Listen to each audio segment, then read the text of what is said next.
Kami dari kelompok 2 akan mempresentasikan tentang disfungsi ereksi. Berikut adalah nama anggota kelompok kami.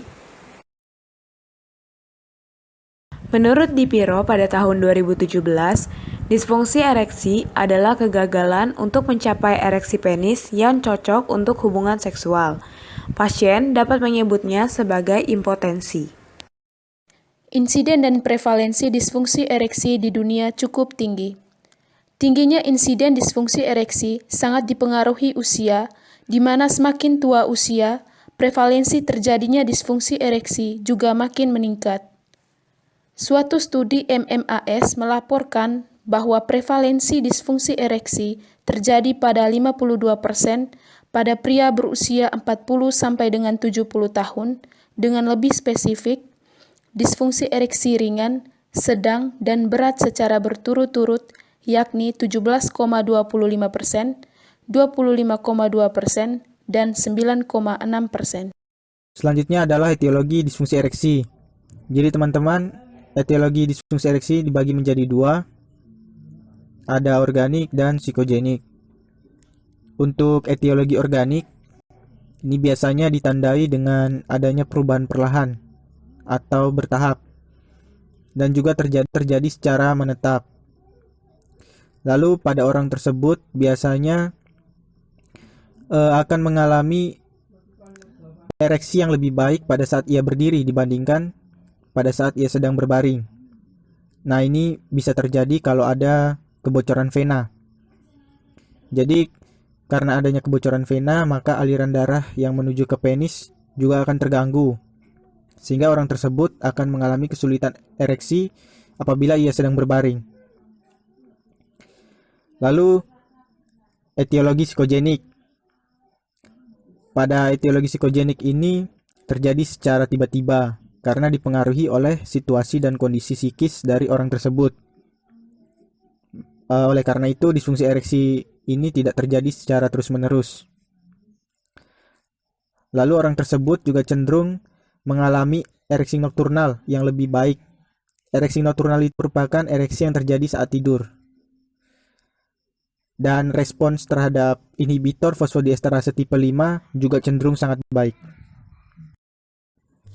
Yang termasuk dalam etiologi organik yang pertama adalah vaskulogenik. Jadi ini berhubungan dengan beberapa kondisi atau penyakit vaskuler.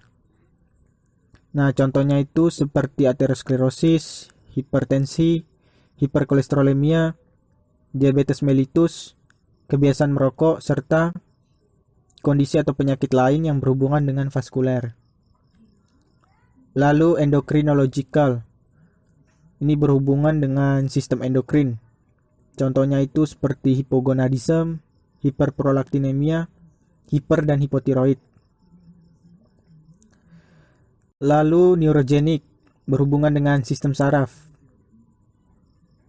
Jadi contohnya itu seperti stroke, Parkinson, Alzheimer, encephalitis, dan kondisi atau penyakit lain yang berhubungan dengan sistem saraf tersebut. Lalu yang terakhir dipicu oleh obat-obatan.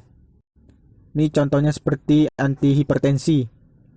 Obatnya itu seperti diuretik, non-selective beta-adrenergic blocker, spironolakton. Lalu antipsikotik seperti clozapine, risperidon, haloperidol. Lalu ada seperti trisiklik antidepresan, monoamin oksidase inhibitor, selective serotonin reuptake inhibitor. Dan contoh lainnya yaitu penyalahgunaan alkohol. Dan yang termasuk dalam etiologi psikogenik, bila dilihat secara umum, ini contohnya seperti kurangnya gairah seksual primer dan penurunan gairah seksual terkait usia. Lalu kalau situasional ini seperti depresi, kecemasan, kurangnya kepercayaan diri, adanya konflik dalam hubungan, dan kehilangan rasa memikat. Nah, pada beberapa kasus, seseorang yang terkena disfungsi ereksi dapat mengalami disfungsi ereksi dengan kedua etiologi tersebut. Jadi misalnya ada orang yang telah mengalami disfungsi ereksi dengan etiologi organik. Karena kondisinya ini dia akan merasa cemas dan kurang percaya diri terhadap kemampuannya dalam berhubungan seks, sehingga hal tersebut dapat memperparah disfungsi ereksi yang telah ia alami sebelumnya. Selanjutnya akan dibahas mengenai fisiologi ereksi pada individu yang normal. Ereksi pada individu yang normal dipengaruhi oleh 3 sistem fisiologis, yaitu sistem vaskular, sistem syaraf, dan sistem hormonal. Selain itu, individu tersebut juga harus dapat menerima rangsangan secara seksual.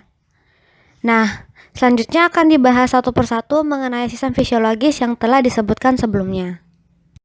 Selanjutnya akan dibahas mengenai sistem vaskular. Jadi pertama, saya akan menjelaskan tentang bagian-bagian penis. Teman-teman bisa melihat dari gambar, penis terdiri dari 2 corpora cavernosa di sisi punggung dan 1 corpus spongiosum di sisi perut. Corpus spongiosum mengelilingi uretra dan membentuk kelenjar penis.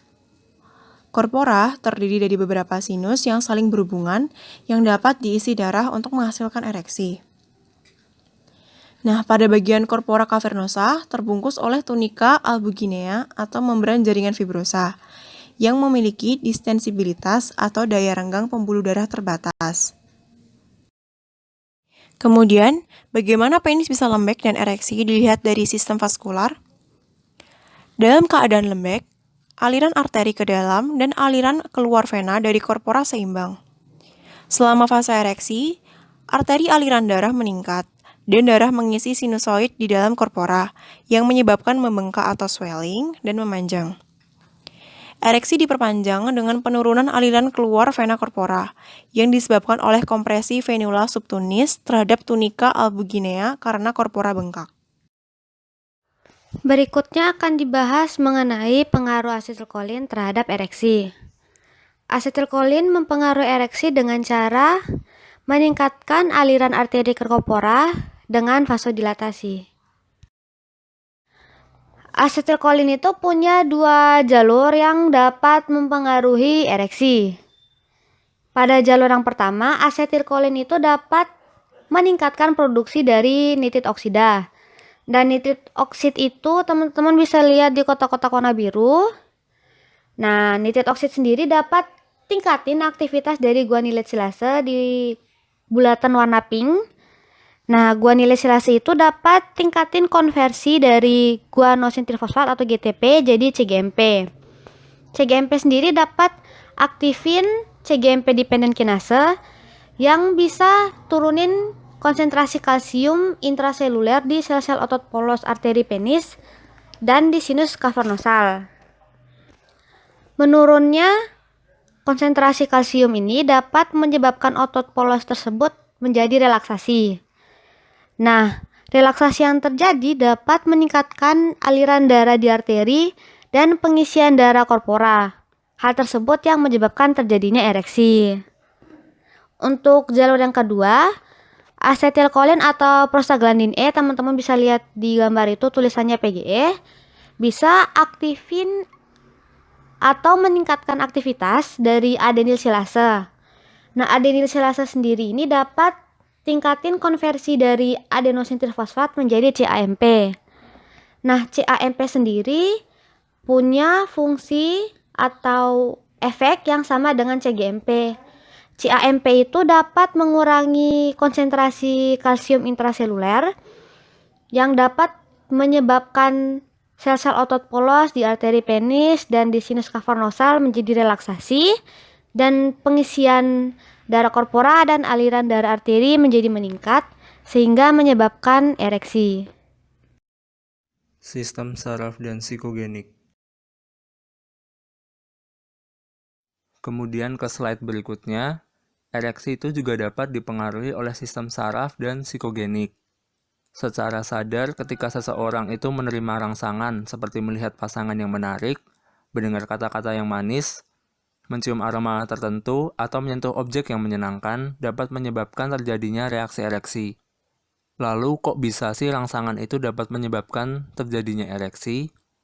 Hal tersebut itu dapat terjadi karena otak seseorang memproses informasi dan impuls yang dibawa ke spinal cord, ke saraf kolinergik perifer yang menstimulasi saraf vaskular ke korpora, sehingga menghasilkan reaksi ereksi.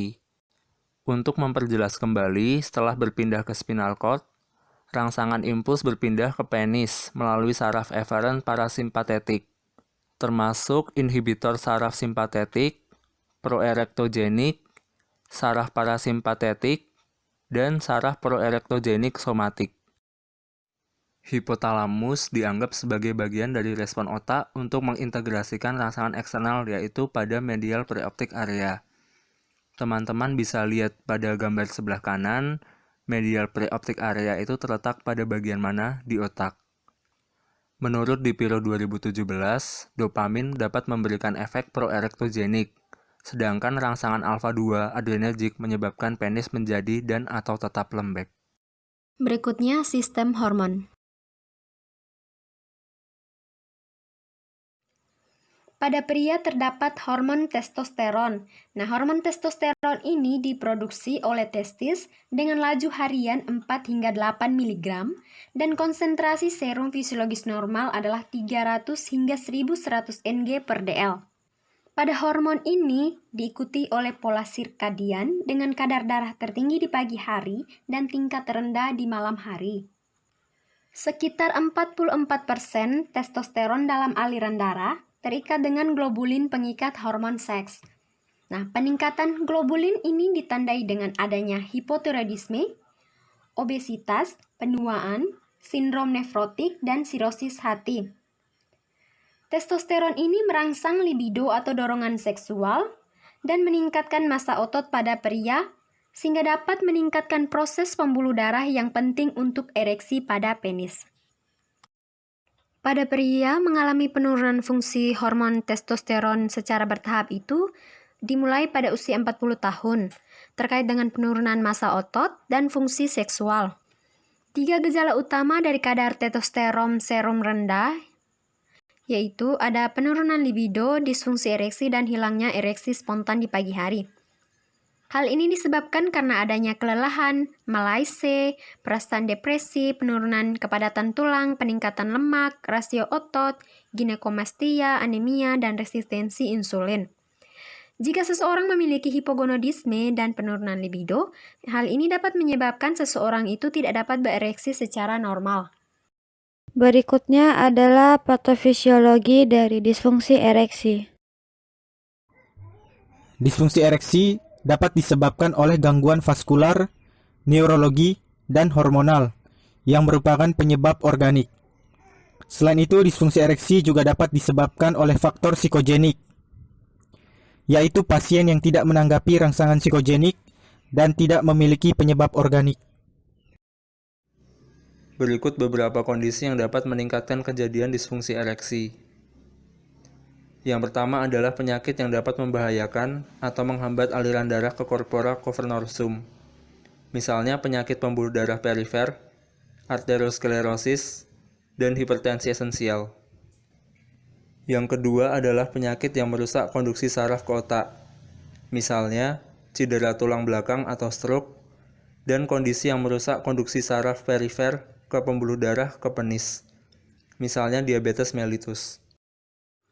Yang ketiga, penyakit yang berhubungan dengan hipogonadisme primer, sekunder, atau campuran ini dapat menyebabkan kadar subfisiologis testosteronnya menurun, sehingga dapat menyebabkan berkurangnya dorongan seksual atau penurunan libido dan disfungsi ereksi sekunder. Yang keempat, pasien yang menderita malaise, memiliki depresi reaktif atau kecemasan, penyakit Alzheimer atau gangguan mental. Pada umumnya ini mengeluh disfungsi ereksi. Dalam berbagai besar penelitian, pasien dengan disfungsi ereksi psikogenik umumnya menunjukkan tingkat respon yang lebih tinggi untuk berbagai intervensi daripada pasien dengan disfungsi ereksi organik karena memiliki penyakit yang kurang parah. Yang kelima, merokok. Efek vasokonstriktor dari merokok dapat mengganggu aliran darah ke korpora dan menurunnya pengisian kavernosal. Yang keenam, asupan etanol yang berlebihan. Asupan etanol yang berlebihan dapat menyebabkan defisiensi androgen, perifer neuropati, atau penyakit hati kronis yang semuanya dapat berkontribusi pada disfungsi ereksi. Berikut ini kami sertakan obat-obat yang dapat menyebabkan disfungsi ereksi. Obat yang pertama adalah dopamin antagonis. Obat-obat yang tergolong dopamin antagonis seperti metoclopramid dan fenotiazin ini dapat menghambat faktor yang dapat menghambat prolaktin. Nah, karena si faktor yang dapat menghambat prolaktinnya dihambat, kadar prolaktinnya makin tinggi. Nah, tingginya kadar prolaktin ini dapat menghambat produksi dari testosteron. Hal tersebut dapat menyebabkan libido dari individu yang mengkonsumsi obat tersebut ditekan, makanya dapat menyebabkan disfungsi ereksi. Yang kedua adalah agen yang dapat menurunkan aliran darah penis, seperti diuretik. Nah, obat yang dapat menurunkan aliran darah penis ini dapat menurunkan aliran darah arteriolar ke korpora. Nah, karena diturunin bisa bikin disfungsi ereksi. Kemudian ada estrogen atau obat dengan anti-adrenergic effect yang dapat menekan stimulasi mediasi testosteron dari libido yang mengakibatkan terjadinya penurunan libido yang berkembang menjadi disfungsi ereksi sekunder karena berkurangnya dorongan seksual. Lalu CNS depresan yang dapat menekan persepsi dari stimulus psikogenik.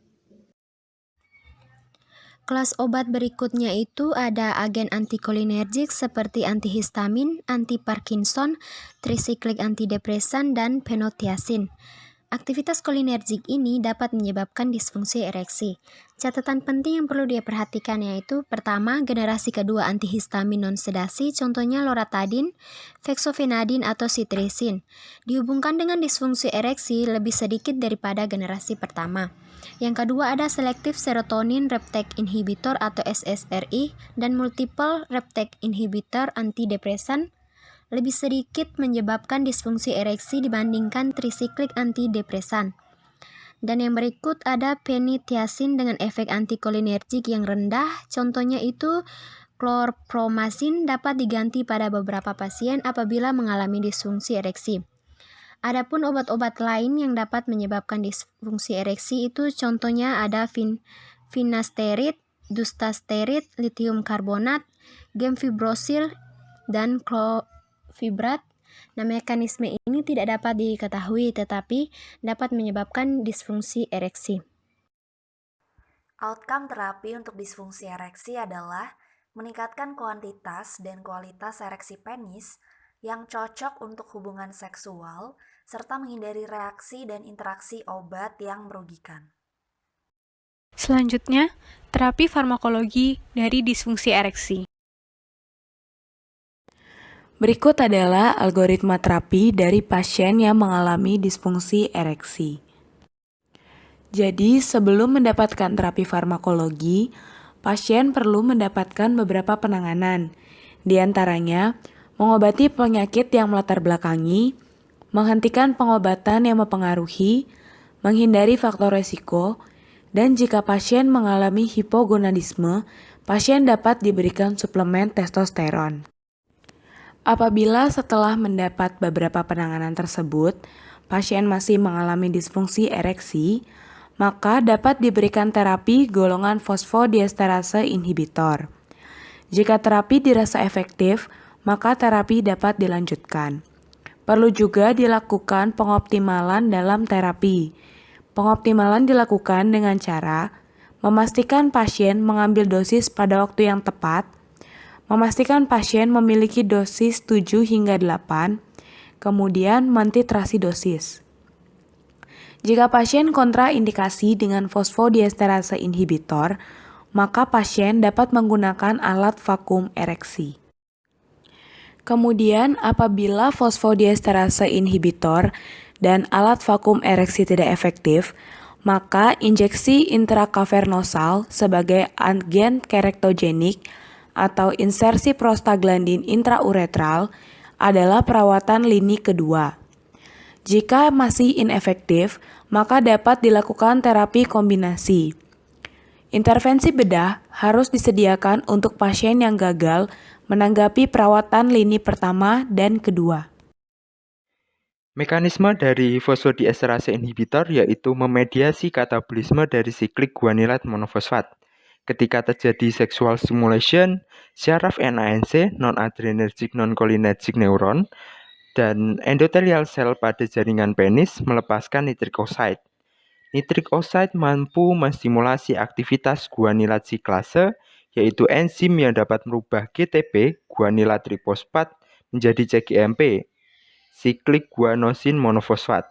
CGMP merupakan neurotransmitter yang dapat menstimulasi vasodilatasi di korporal tisu yang menghasilkan ereksi di penis. Katabolisme CGMP dimediasi oleh fosfodiesterase tipe 5. Fosfodiesterase inhibitor bekerja dengan menghambat PDE5 sehingga meningkatkan siklik guanosin monofosfat CGMP dengan melalui penghambatan degradasi CGMP. Ada hal-hal yang perlu diperhatikan terhadap penggunaan fosfodiesterase inhibitor. Yang pertama, fosfodiesterase inhibitor merupakan first line terapi untuk pasien yang mengalami disfungsi ereksi pada usia muda. Penggunaannya harus dimulai dengan dosis terendah untuk meminimalisir efek samping.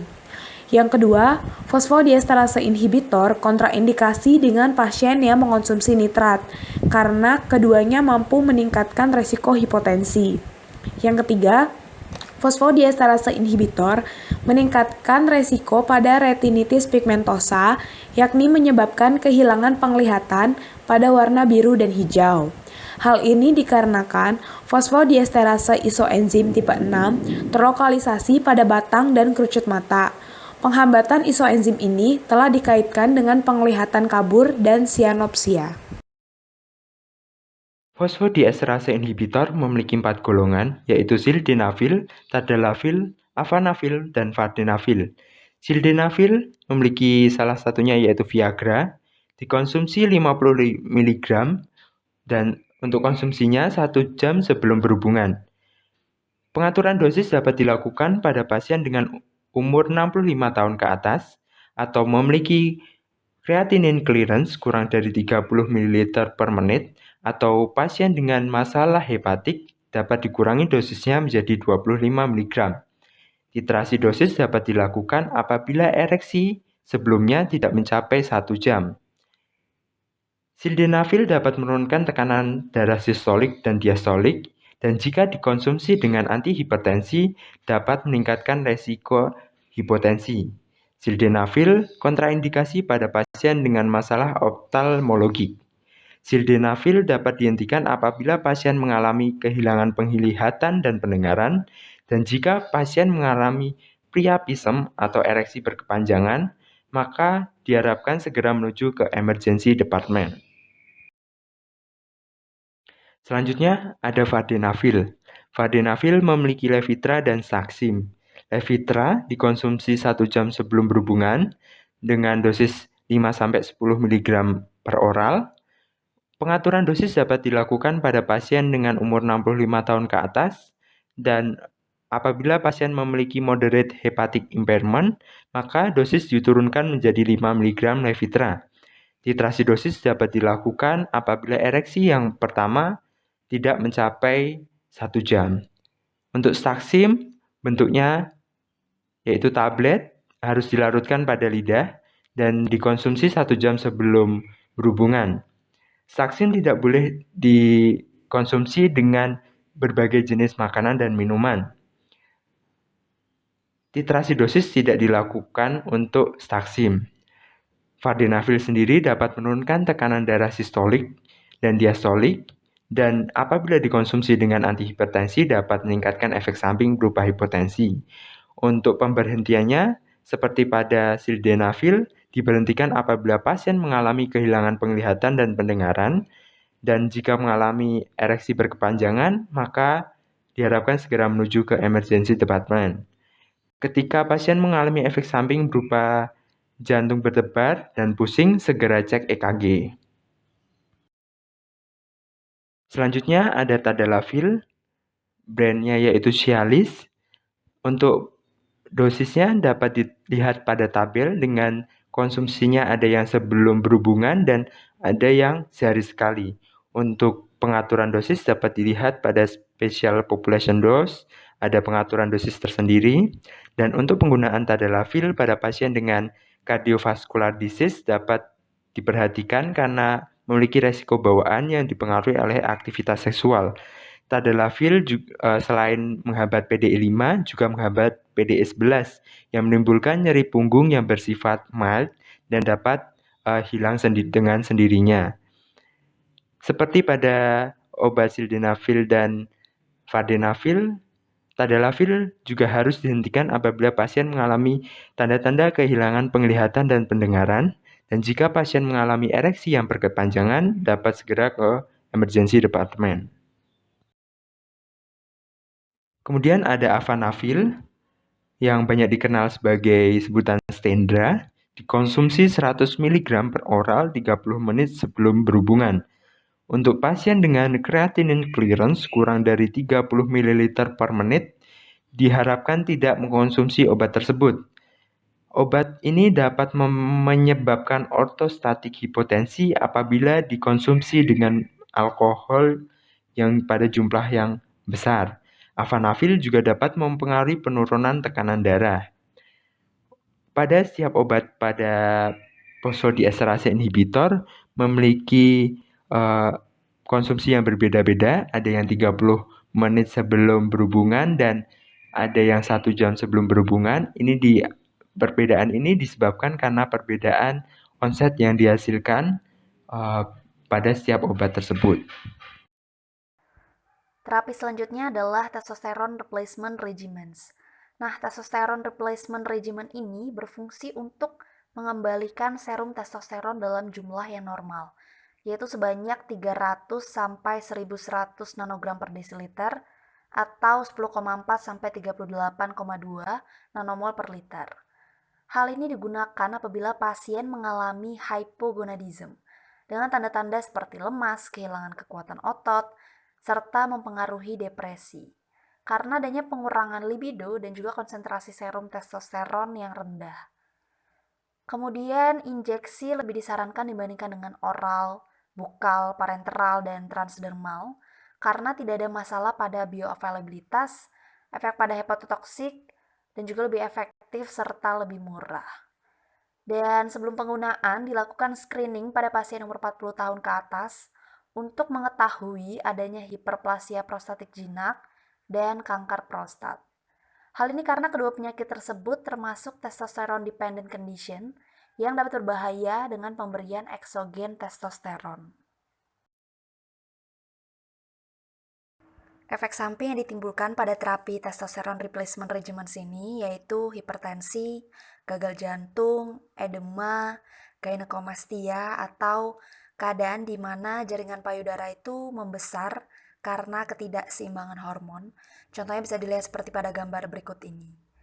Kemudian efek samping selanjutnya adalah perubahan serum lipoprotein dan polisitemia atau keadaan hematokrit yang meningkat. Testosterone replacement regimen memiliki berbagai bentuk sediaan. Yang pertama ada testosteron bukal. Seperti pada gambar, obat diletakkan pada bagian atas gigi seri dan diharapkan untuk tidak mengunyah dan menelan testosteron bukal system. Untuk testosteron intramuscular injection dan testosteron enanante memiliki kontraindikasi pada pasien dengan severe hepatic dan renal impairment. Dan testosteron jenis ini banyak berhubungan pada mood swing pada pasien. Selain itu juga ada jenis transdermal patch, digunakan pada saat akan tidur saja pada bagian lengan atas, punggung, perut, ataupun paha. Dilakukan untuk pemakaiannya, setiap pemakaian dilakukan rotasi agar tidak terjadi kontak terlalu sering pada bagian yang sama untuk menghindari adanya dermatitis. Setelah penggunaan, lebih tepatnya 3 jam setelah penggunaan, diharapkan tidak melakukan aktivitas berenang, mandi, ataupun mencuci bagian yang diadministrasikan. Selain ada yang patch, juga ada yang gel, digunakan pada pagi hari saja. Untuk pemakaiannya bisa pada bagian pundak, bagian lengan atas, ataupun perut. Dan sama seperti patch, 2 jam setelah pengaplikasian diharapkan tidak melakukan kegiatan berenang, mandi, ataupun mencuci bagian yang diadministrasikan. Selain itu juga diharapkan tidak melakukan kontak langsung pada bagian yang diaplikasikan dengan wanita ataupun anak-anak sehingga tidak terjadi perpindahan zat aktif. Untuk setelah pemakaian gel ini diharapkan pasien melakukan cuci tangan setelah mengadministrasikannya. Selain itu juga ada transdermal spray, disemprotkan seperti pada gambar pada bagian paha bagian dalam atau paha bagian depan, dan diharapkan setelah pengaplikasian sampai dengan 2 jam setelah pengaplikasian tidak melakukan aktivitas berenang, mandi, ataupun mencuci bagian yang telah diadministrasikan untuk menghindari adanya kehilangan zat aktif. Selain itu juga diharapkan tidak melakukan kontak langsung pada bagian yang diadministrasikan dengan wanita ataupun anak-anak untuk menghindari adanya transfer zat aktif dari pengguna ke orang lain. Testosterone transdermal solution digunakan sebanyak 1 hingga 4 semprotan pada ketiak kanan atau kiri setiap hari. Harus diperhatikan bahwa perlu menggunakan deodoran terlebih dahulu sebelum menggunakan terapi ini.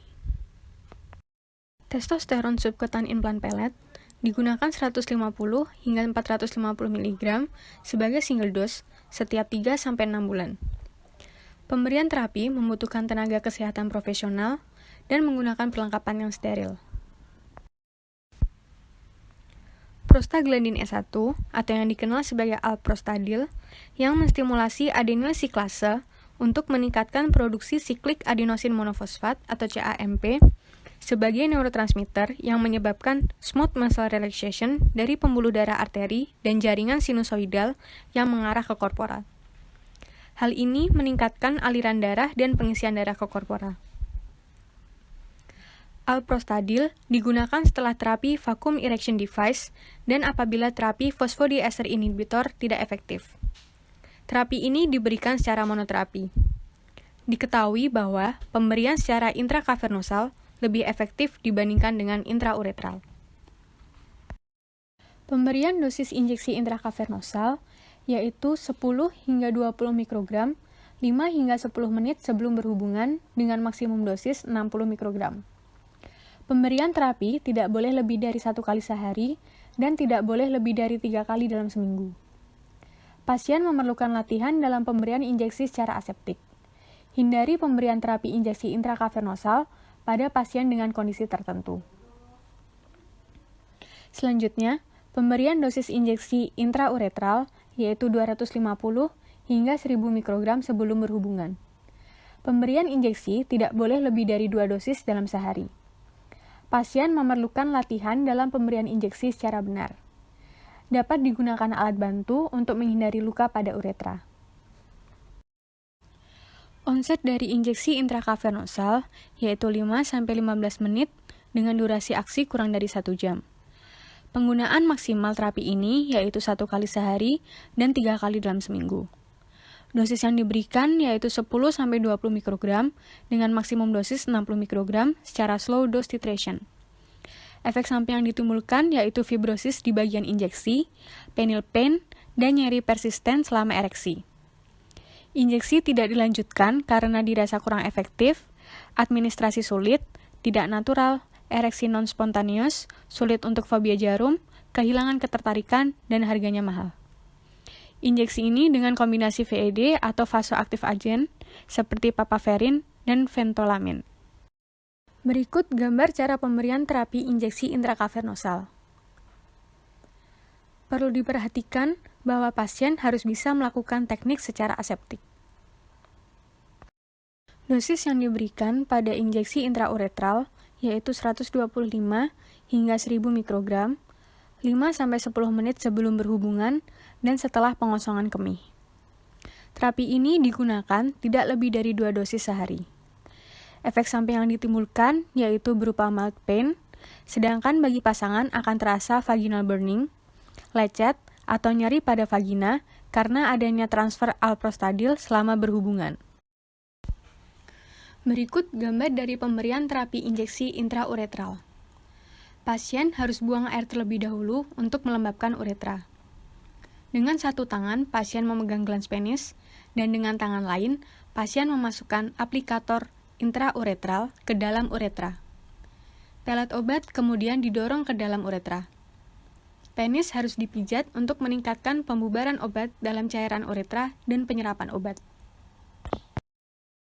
Monitoring yang dapat dilakukan yaitu monitoring fungsi ereksi penis, monitoring efek samping terapi, monitoring penggunaan obat-obatan yang menyebabkan disfungsi ereksi, monitoring kondisi pasien di awal dan setelah uji coba terapi periode 1-3 minggu, serta monitoring dan mengidentifikasi pasien dengan harapan dapat menghindari efek samping yang tidak diinginkan akibat penggunaan berlebih agen erektogenik.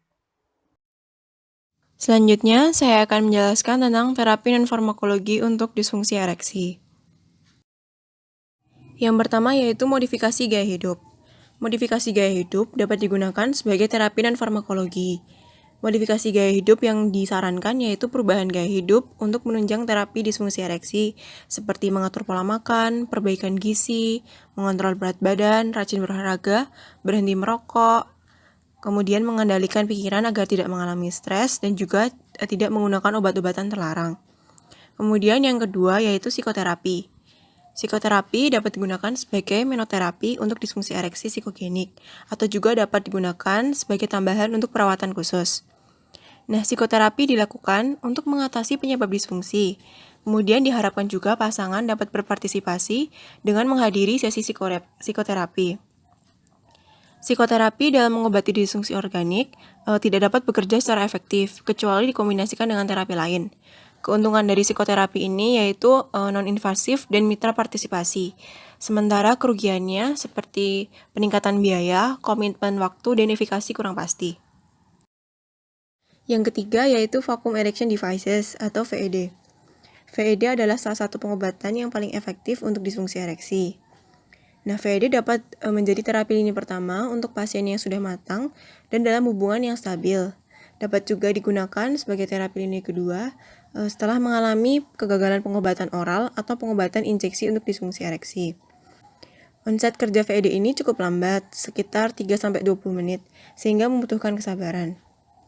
Nah, cara menggunakan VED ini, pasien memasukkan bagian penis ke dalam sebuah tabung silinder sampai menyentuh bagian bawah perut. Kemudian akan menciptakan suatu ruang vakum.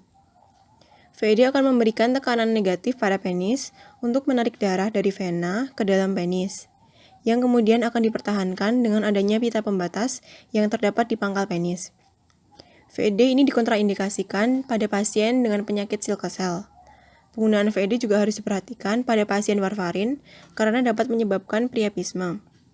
Efek samping dari penggunaan VED ini misalnya seperti nyeri penis, mati rasa, dan ejakulasi tertunda. Yang keempat yaitu implant prostesis.